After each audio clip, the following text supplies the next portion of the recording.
Tengan, primero que nada, un cordial saludo de los estudiantes de la Cátedra de Derechos Humanos de la Universidad Nacional Mayor de San Marcos del periodo 2021. Es un gusto estar en este medio para poder departir y, ¿por qué no, impulsar un tema relevante relativo a los derechos humanos y sus mecanismos resolutivos de estas últimas décadas? Precisamente los puntos que vamos a exponer en esta ocasión versan sobre el procedimiento de la reparación de daños que ha hecho el Estado peruano sobre 3 magistrados del Tribunal Constitucional, eh, las cuales la Corte Interamericana de Derechos Humanos se ha pronunciado al respecto. Por ello, nuestro grupo, conformado por Katia, conformado por Sebastián, por Jocelyn y mi persona, vamos a mostrar 7 puntos resaltantes, las cuales son los antecedentes, las competencias, son los hechos probados, eh, los derechos vulnerados, las reparaciones, los puntos resolutivos y, por último, eh, los estados de supervisión de cumplimiento. En esta ocasión se me ha encomendado hacer una reseña sobre los antecedentes del caso materia de análisis. Y este caso se contextualiza en la década de los 90, cuando el, el, el presidente Fujimori llega a ser electo como tal en el periodo de 1990 a 1995. Debemos tener en cuenta que dicho gobierno estuvo sometido bajo las normas de la Constitución de 1979, pero que en el 93 se crea una nueva Constitución tras grandes reformas, y fue que surge así la Constitución en la cual ahora estamos todos regidos en el Perú, la Constitución de 1993. Sin embargo, surge un vacío y un conflicto, digámoslo, un debate jurídico y político. El gobierno de Fujimori debe estar sometido bajo las normas constitucionales de la Constitución del 93 o de la Constitución de 1979. Ante este conflicto, ante este dilema, fue que el Jurado Nacional de Elecciones se pronuncia al respecto y señala que el gobierno actual debe estar sometido ya no bajo las normas de la Constitución del 79, sino bajo las normas de la Constitución actual. Sin embargo, esto generó mucha polémica, debido a que la Constitución de 1979 prohibía la reelección inmediata para la presidencia de la República. Por el contrario, la Constitución del 93 sí permitía que exista una reelección inmediata para la presidencia de la República. Hubo mucha polémica, mucha controversia política y jurídica. Sin embargo, tras este pronunciamiento del Jurado Nacional de Elecciones, fue que el gobierno de Fujimori, bueno, Fujimori precisamente, se reelige nuevamente en el 95, tras una nueva campaña, ¿no?, política previo a las elecciones. Llega a ser elegido nuevamente presidente para el periodo 95 al 2000. Sin embargo, ya tras, tras a pocos años de acabar su presidencia, a mediados del gobierno, digámoslo, Fujimori pretendió gobernar un periodo más. Y para ello se valió de una estrategia político y jurídica. Mediante el Congreso, promulga una nueva ley llamada la Ley de Interpretación Auténtica. ¿Qué señalaba dicha Ley de Interpretación Auténtica?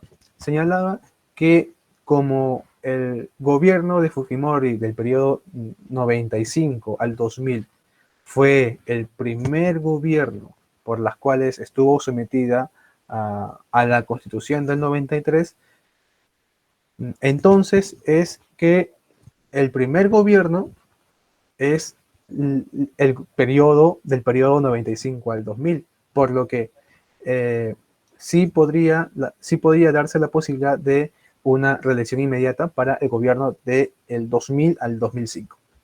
Esa fue la interpretación de la ley de interpretación auténtica. Fue así que en los medios de comunicación, en los periódicos y en otras noticias, mmm, sale, ¿no? esta ley, ¿no? Esta noticia sobre la interpretación, sobre la ley de la interpretación auténtica, y fue que el 16 de enero de 1997, tres magistrados del Tribunal Constitucional se oponen ante dicha ley, ¿no? Ante dicha ley, y por esta razón es que dichos magistrados, los magistrados Delia Reboredo, los magistrados eh, Manuel Aguirre y Guillermo Rey fue, fueron destituidos por el Congreso de la República.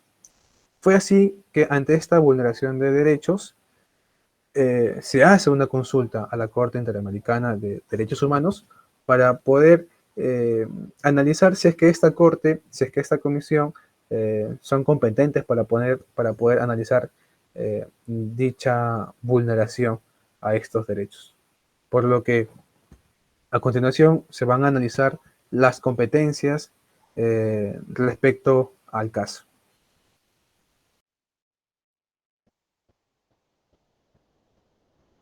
Las competencias del Estado.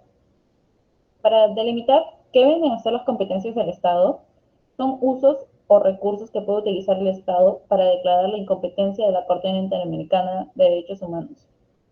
En el presente caso, no se usó excepciones preliminares para desconocer la competencia de la Corte.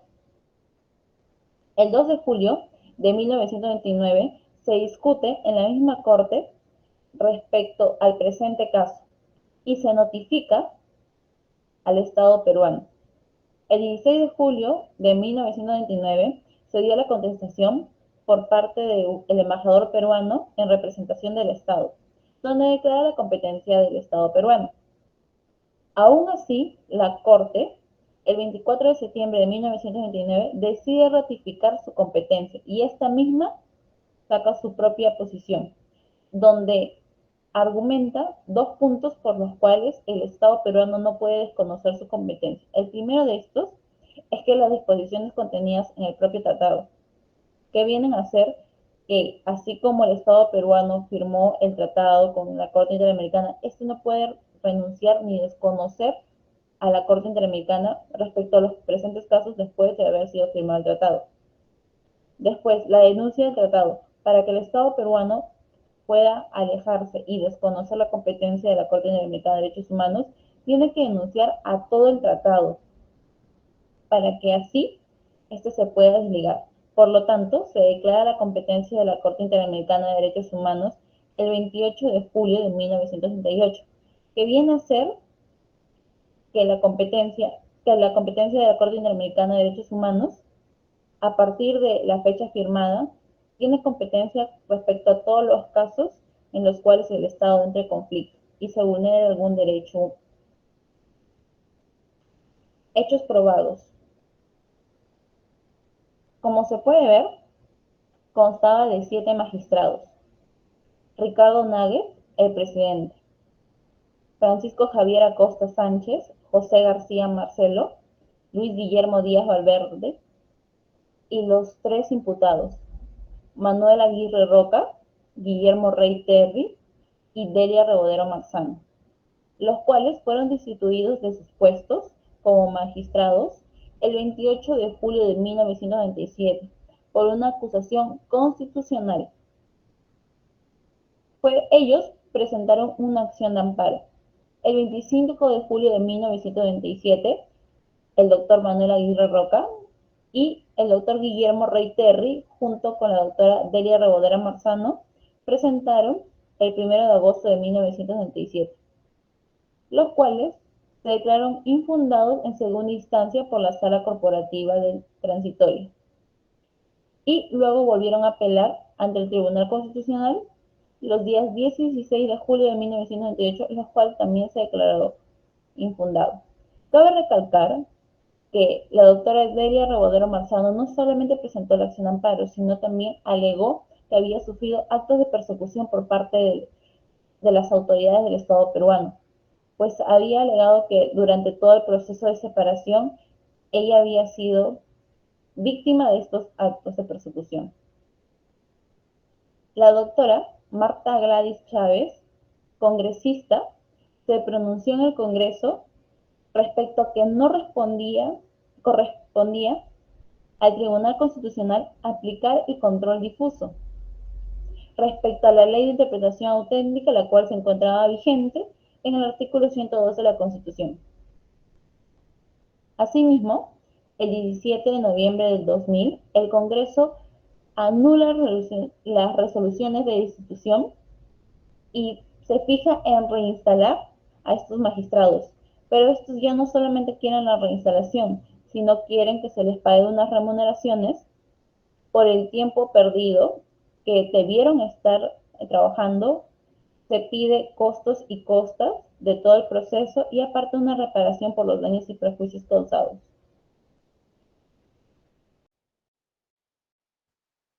Derechos vulnerados.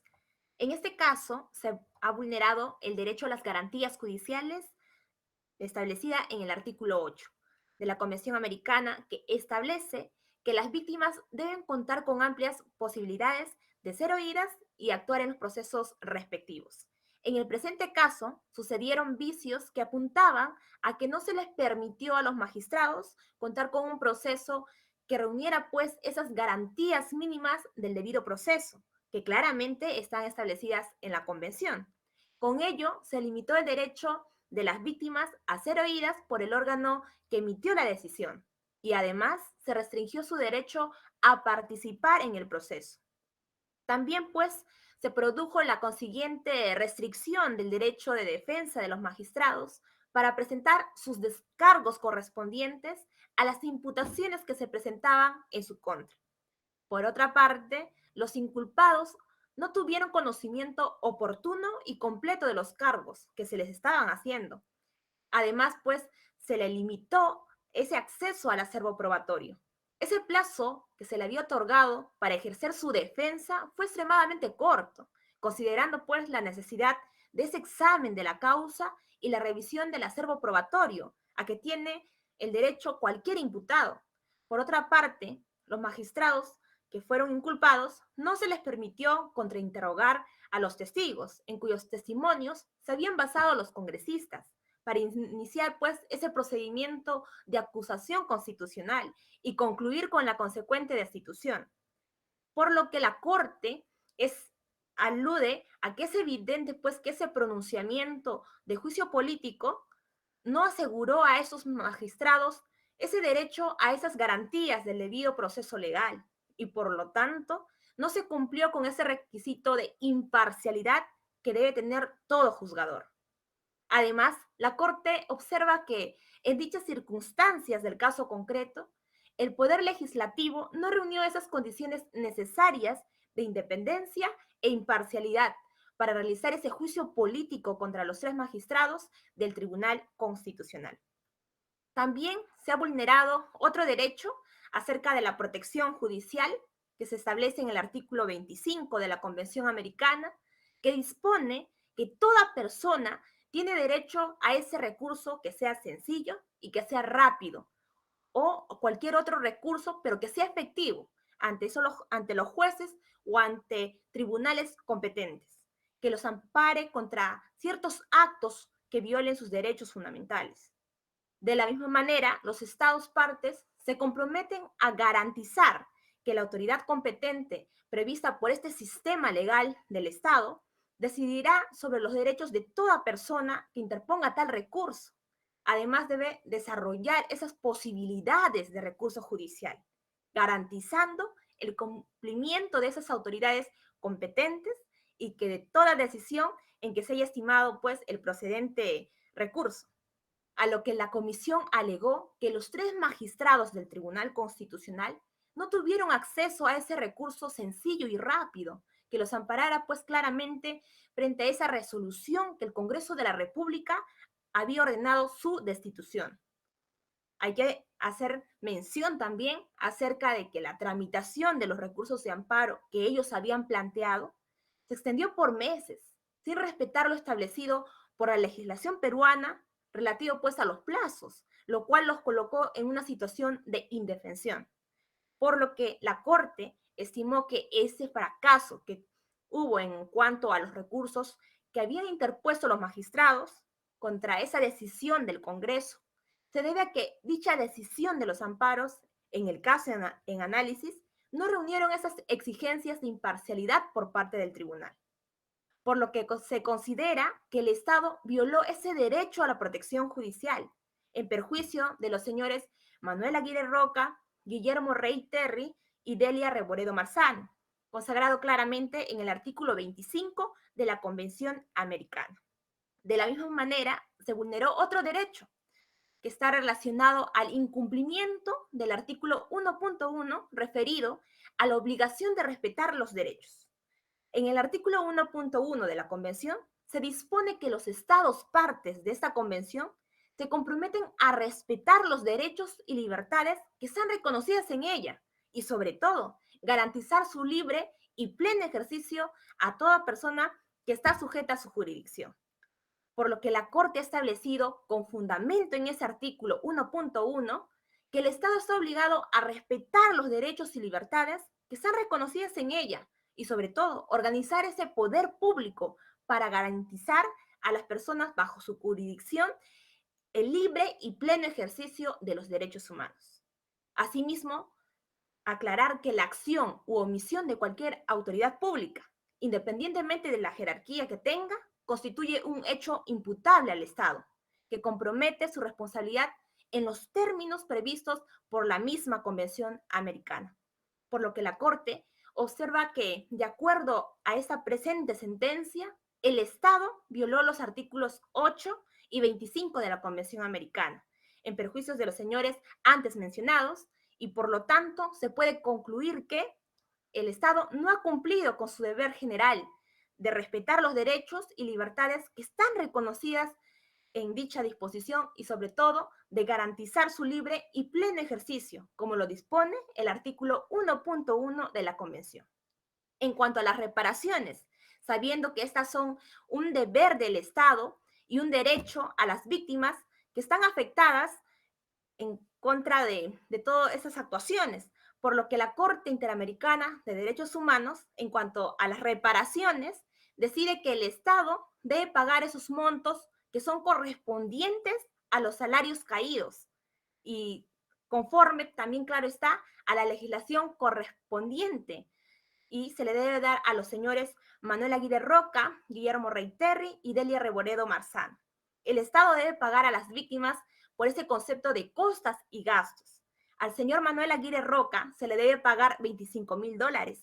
De la misma manera, al señor Guillermo Rey Terry y a la señora Delia Reboredo Marzano, $35,000.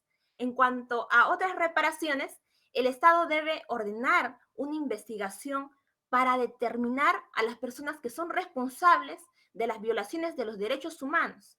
Y además el Estado debe divulgar públicamente dichos resultados de dicha investigación y sancionar claramente a los responsables.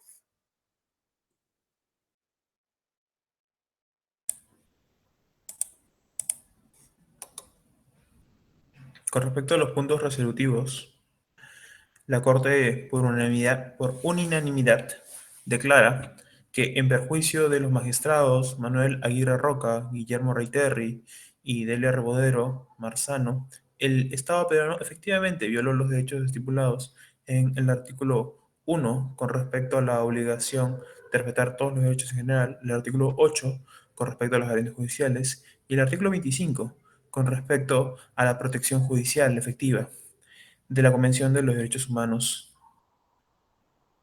En el siguiente punto resolutivo, la Corte ordena al Estado que debe iniciar una investigación para determinar a las personas responsables de las violaciones de los derechos humanos que se ha hecho referencia en la sentencia, así como divulgar públicamente los resultados de dicha investigación y sancionar a los responsables severamente.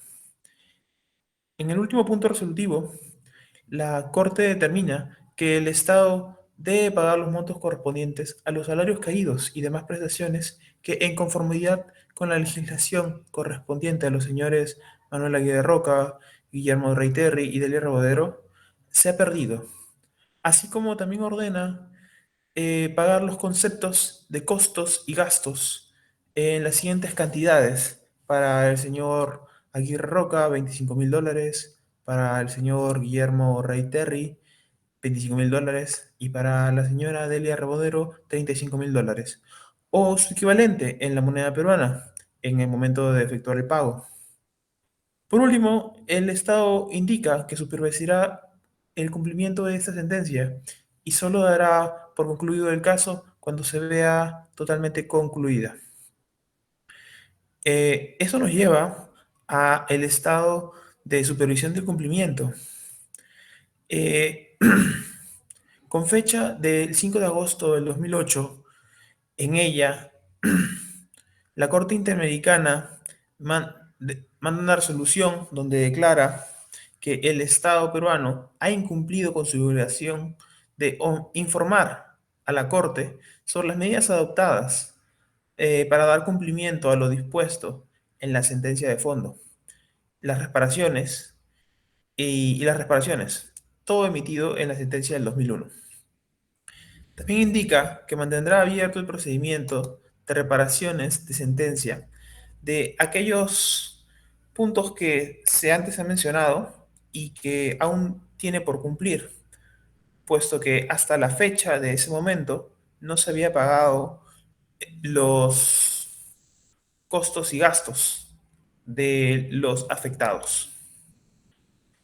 Por último, da hasta fecha de 26 de septiembre del mismo año para presentar al Estado, para que el Estado peruano presente las medidas que ha adoptado para cumplir lo ordenado con la Corte. Lamentablemente, esta fue la última resolución emitida por la Corte con respecto a este caso, y hasta hoy se desconoce si se han implementado las medidas para cumplir lo impuesto por la Corte en 2001. Bueno, muchas gracias. Nos despedimos.